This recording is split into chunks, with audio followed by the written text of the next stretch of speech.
आज सुबह सुबह यह घोषणा हो गई एक गांव में कि आज भगवान बुद्ध इस गांव में पधारेंगे।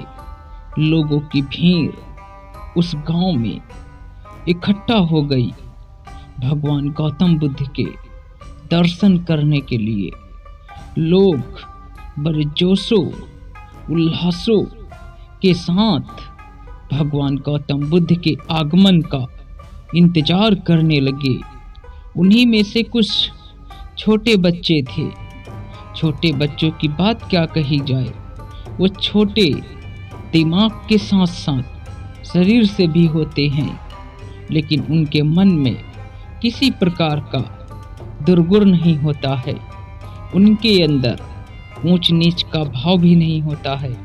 इस दुनिया में कोई सबसे अधिक श्रेष्ठ और कोई दुर्व्यवहार नहीं करता तो बच्चे होते हैं। बच्चे साफ और निर्मल होते हैं। उनकी निर्मलता इतनी श्रेष्ठ होती है कि जीवन के हर पहलू में पहुंचा हुआ व्यक्ति छोटे बच्चों से बहुत प्रेम करता है। आज उस रास्ते में बहुत सारे बच्चे भी जिज्ञासावश खड़े हुए थे। उन्हें इंतजार था कि कब वह व्यक्ति आएगा जिसके बारे में हमारे परिवार के लोग बातें कर रहे थे। उस व्यक्ति की खासियत क्या है जिसके इंतजार में इतना सारा भव्य आयोजन किया गया। छोटे बच्चे तो छोटे थे, वो उसी रास्ते पर जाकर खड़े हो जाते और दूर से राह देखते कि वह व्यक्ति आ रहा है या नहीं जिसका आज आना था। गांव के सभी लोग अपने अपने कामों में व्यस्त थे। उन्हें इस बात का भरोसा था कि जब बुद्ध गांव में पधारेंगे तो लोगों में इतना अधिक शोर शराबा होगा जिसे जानकर हम भी बुद्ध के दर्शन करने पहुंच जाएंगे। लेकिन छोटे बच्चों को इससे क्या लेना देना। उनके मन में कोई बात बैठ जाए तो जब तक वो उसे पा नहीं लेते, जब तक वो शांति नहीं लेते, तो वो सभी बच्चे उस रास्ते पर जाते और देखते कि कोई आ रहा है या नहीं, लेकिन उन्हें कोई दिखाई न दे रहा था। उधर भगवान गौतम बुद्ध अपने 500 शिष्यों के साथ तैयार हो जाते हैं गांव की ओर रवाना होने के लिए। अब भगवान गौतम बुद्ध के साथ उनके 500 शिष्य भी उस गांव की ओर रवाना हुए जिस गांव के बच्चे भगवान गौतम बुद्ध की राह देख रहे थे।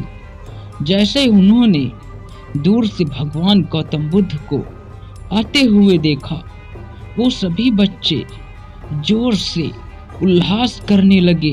अरे मम्मी देखो वो आ रहे हैं, पापा देखो वो आ रहे हैं। इस तरह वो बच्चे खुशी से झूमने लगे मानो वो पागल हुए जा रहे हैं। सभी बच्चे एक दूसरे से कहते, देखो कितना बड़ा मेला आ रहा, कितने सारे लोग हैं, उनमें एक व्यक्ति कितना आगे है और हमें लगता है कि यही बुद्ध हैं। सभी बच्चों की ऐसी वाणी और कुछ तोतले स्वर में कहते, अरे हाँ हाँ हाँ यही तो बुद्ध हैं। इस तरह वो बच्चे बहुत खुश थे, लेकिन लोग तो अपने कामों में इतना व्यस्त थे कि उन्हें बुद्ध के आगमन का पता तक न चला। जब भगवान बुद्ध बिल्कुल गांव के नजदीक आ गए तो उन्हें एहसास हुआ कि अरे यहाँ के गांव के लोग तो अपने रोजमर्रा के कामों में किस तरह से डूबे रहते हैं, उन्हें हमारे आगमन का पता तक न चल रहा है। तो 500 बौद्ध भिक्षुओं के साथ साथ वो बच्चे बहुत तेजी से शोर करने लगे, अरे देखो बुद्ध आ गए, बुद्ध आ गए, बुद्ध आ गए। सभी लोगों की तंद्रा टूटी। सभी लोग बड़ी जिज्ञासावश उस ओर देखते हैं। जिस ओर से भगवान गौतम बुद्ध आ रहे थे, लोगों के अंदर एक अथाह खुशी थी, एक उल्लास था। बुद्ध को देखकर सभी लोग अपने आप को कृतार्थ समझने लगे और लोग एक दूसरे से कहते, देखो देखो कितना ओजस्वी मुखमंडल है, अरे देखो तो इस फकीर को, देखने में तो लगता पतला दुबला, लेकिन इसकी आंखों में कितनी चमक है। काश ऐसी चमक हमारे भी अंदर होती। तो कुछ बूढ़े कहते, अरे ये कोई साधारण व्यक्ति थोड़े हैं, ये बुद्ध हैं, महान बुद्ध। इन्होंने 6 वर्ष कठिन तपस्या कर कर महाज्ञान को प्राप्त किया है। ये उसी ज्ञान का प्रभाव है कि इनकी आंखों में इतनी अधिक चमक है। तो कुछ और बूढ़े कहते हाँ, इन्हें माया मोह का क्या परी है, इन्होंने तो सब कुछ 6 वर्ष पहले ही त्याग कर सन्यासी हो गए थे।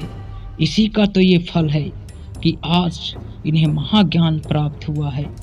अंततः भगवान गौतम बुद्ध उस गांव के अंदर पहुंच गए। लोगों ने भगवान बुद्ध का बहुत जोरदार स्वागत किया। भगवान बुद्ध बड़े करुणावान थे, बड़े प्यारे थे। भगवान गौतम बुद्ध ने प्रेमवश सभी गांव वालों का धन्यवाद किया और फिर एक सभा वहीं पर बैठाई गई, जहां पर भगवान गौतम बुद्ध एक पेड़ के नीचे बैठे और उनके सभी भिक्षु उनके दाईं और बाईं ओर बैठे। सामने वहां पर सभी लोग बैठ गए। अब भगवान गौतम बुद्ध से बारी बारी से प्रश्न पूछने का अवसर था। अक्सर जब भगवान गौतम बुद्ध किसी गांव की ओर जाते तो उस गांव के लोग भगवान गौतम बुद्ध से अपने जीवन से संबंधित ढेर सारी परेशानियों को पूछा करते थे। आज उसी तरह से उन गांव की भीड़ से एक बूढ़ा खड़ा होकर पूछता है, हे बुद्ध, हमने सुना है कि आपको 6 वर्षों की कठिन तपस्या के पश्चात महाज्ञान की प्राप्ति हुई थी। क्या आप बता सकते हैं कि जो ज्ञान की प्राप्ति आपको 6 वर्षों की कठिन तपस्या के पश्चात हुई थी, क्या वही ज्ञान हमें सिर्फ एक दिन में मिल सकता है? तो भगवान गौतम बुद्ध ने कहा, एक दिन तो बहुत दूर की बात है। यदि उस ज्ञान के प्रति तुम्हारे अंदर बहुत अधिक भूख हो और तुम्हारे अंदर उस ज्ञान में डूब जाने की ललक हो, तो वो मात्र 1 मिनट में मिल सकता है। लेकिन वो भूख, वो ललक पैदा करने में ही मुझे 6 साल लगे थे।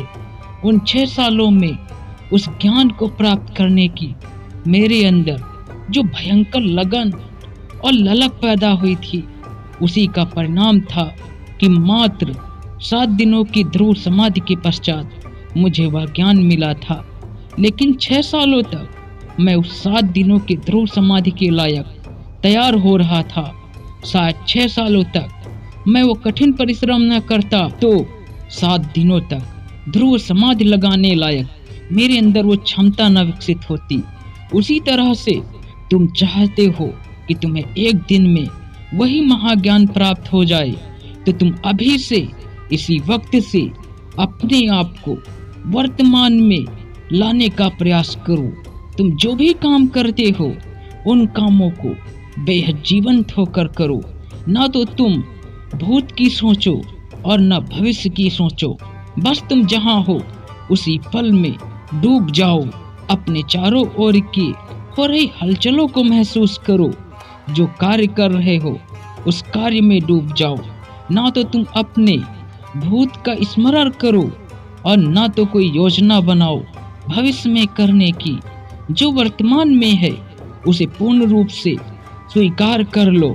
मैं तुम्हें वचन या दावे से कह सकता हूँ कि तुम्हें वो महाज्ञान एक दिन निश्चित रूप से प्राप्त होगा। लेकिन यदि तुम सोए सोए जीते रहे तो तुम्हें कभी भी वह महाज्ञान प्राप्त नहीं होगा, वो बुद्धत्व नहीं प्राप्त होगा। जो बुद्धत्व, जो महाज्ञान मुझे प्राप्त हुआ है, इसलिए तो तुम्हें हर पल जागृत होकर जीना होगा।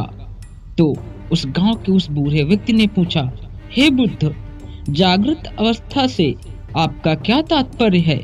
हम जागृत तो है ना, हम सुबह उठते हैं, उसके बाद दिन भर काम करते हैं, तो हम तो जागृत सुबह ही हो जाते हैं। तो आप किस जागृत अवस्था की बात करते हो?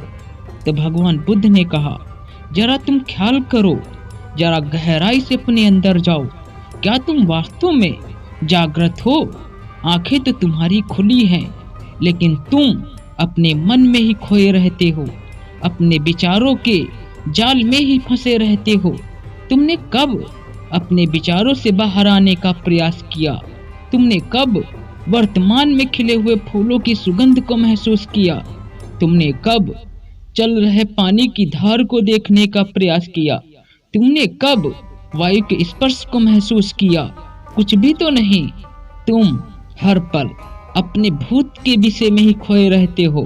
तुम्हारे अंदर जो भी कार्य तुमने किए हैं पहले, उन कार्यों का परिणाम सोचते हो। यदि मैंने यह काम न किया होता तो वह होता, यदि मैं यह काम कर लेता तो आज यह होता, और कल की योजना बनाते रहते हो। क्या यह सत्य नहीं है कि तुम कब वर्तमान में जीते हो? क्या तुम्हारे अंदर भूतकाल में घटित घटनाओं का कोई प्रभाव नहीं पड़ता है? तुम इस बात को स्वीकार करते हो कि नहीं कि तुम हर पल अपने मन में ही कुछ न कुछ बरबराते रहते हो? क्या तुम कभी वर्तमान में हर एक हो रही घटना को सूक्ष्म निरीक्षण पूर्वक देखते हो? उस गांव के व्यक्ति ने कहा, हाँ बुद्ध, मैं अपने मन में खोया तो रहता हूँ। हर पल मेरे मन में बक बक बक बक मची रहती है।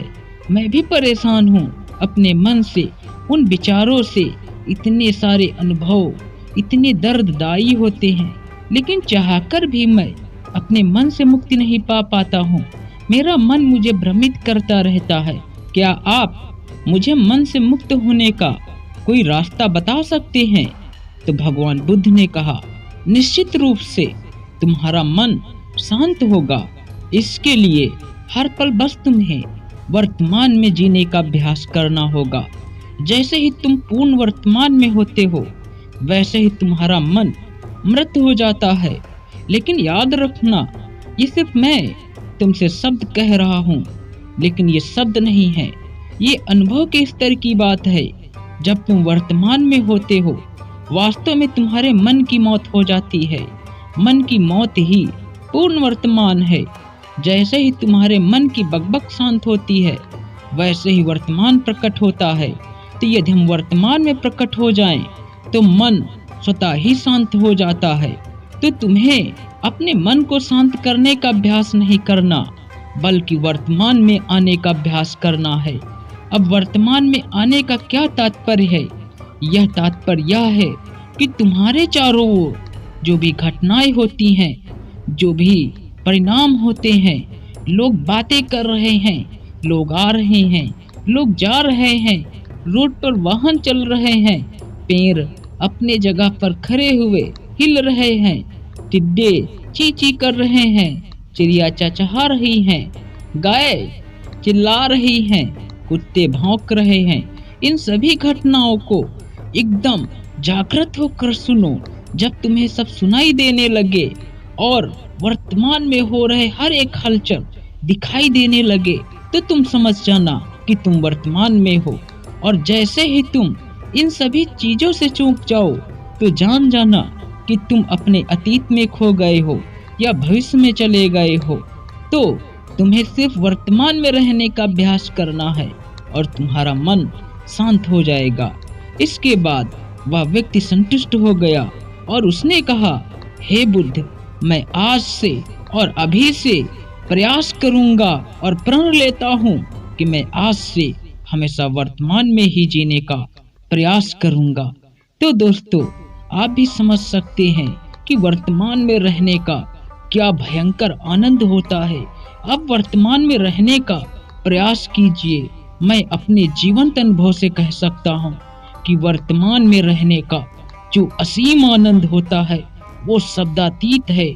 मैं उसका अपने शब्दों से भी वर्णन नहीं कर सकता हूँ। वर्तमान में हृदय में एक ऐसा रस बहता है जिस रस की किसी भी रस से तुलना करना असंभव है।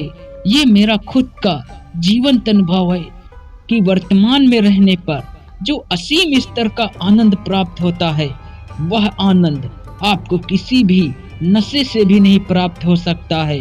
वह आनंद आपको किसी स्त्री के संभोग से भी नहीं प्राप्त हो सकता है। वर्तमान में जिसने सच्चे भाव से रहना सीख लिया, उसके लिए परमात्मा अभी और इसी वक्त में है।